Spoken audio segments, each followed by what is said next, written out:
The Institution of Occupational Safety and Health, IOSH, organized a West African conference in Lagos with the aim of sensitizing workers on health and safety as regards to their occupation, which is presently in 130 countries.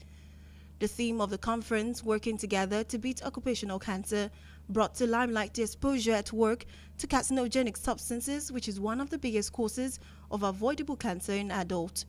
Vice President of the Institution of Occupational Safety and Health, Kayode Fowode, made mention of the substance that workers are exposed to, which includes asbestos, diesel fumes, silica dust, and solar radiation. He talked on working with regulatory agencies that work with different industries to castigate information and educate the workers.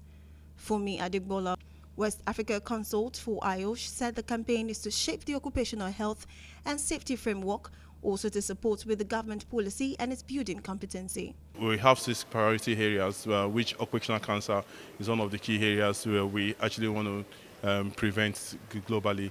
And statistics have shown that over 140,000 people are affected globally from occupational cancer. So our priority is to see that reduced globally. And of course, in Africa, we've got over 46,000 people who are affected by occupational cancer as well, work-related. So that's a substantial number of people. And our concern is to reduce that as much as possible. And occupational cancer, it's a very latent thing. So from carcinogenic agents such as asbestos and silica and other sort of carcinogenic material. And Nigeria, in the UK, where research has shown significant statistics on people dying or people being diagnosed with these occupational related diseases, we just took into consideration, what about Africa? If the UK, that's quite developed and that has a law against things like that, how much Nigeria? So it's pretty much, we have a vice president who's Nigerian and he has a passion for that as well, and thought, if we're driving, it's a global drive, actually, it's a global campaign, and so Nigeria should not be excluded from the global campaign, hence why we've included it as part of the mandate for the IOSH 2022 vision for Nigeria.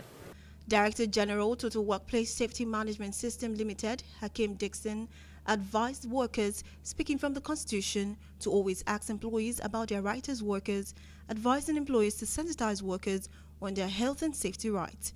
Meanwhile, Engineer Jamiu Badmos, Director, Safety Advocacy Empowerment Foundation, made mention of home safety and Nigerian change of mindset on their health and safety.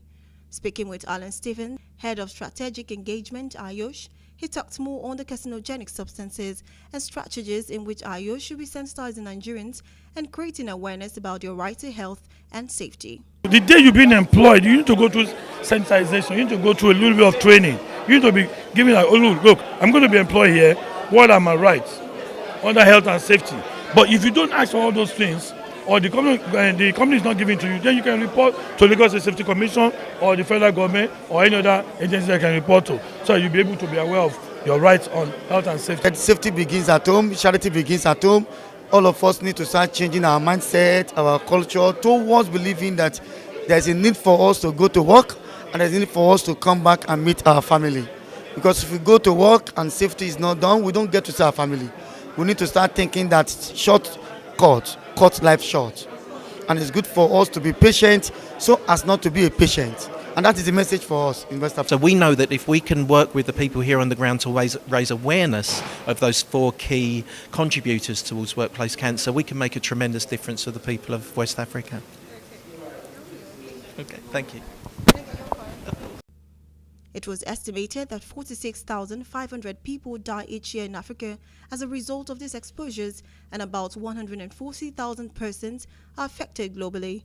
Meanwhile, the governor of Lagos State representative shared his goodwill message at the conference. Rose Blossom Woye, Galaxy TV, Lagos.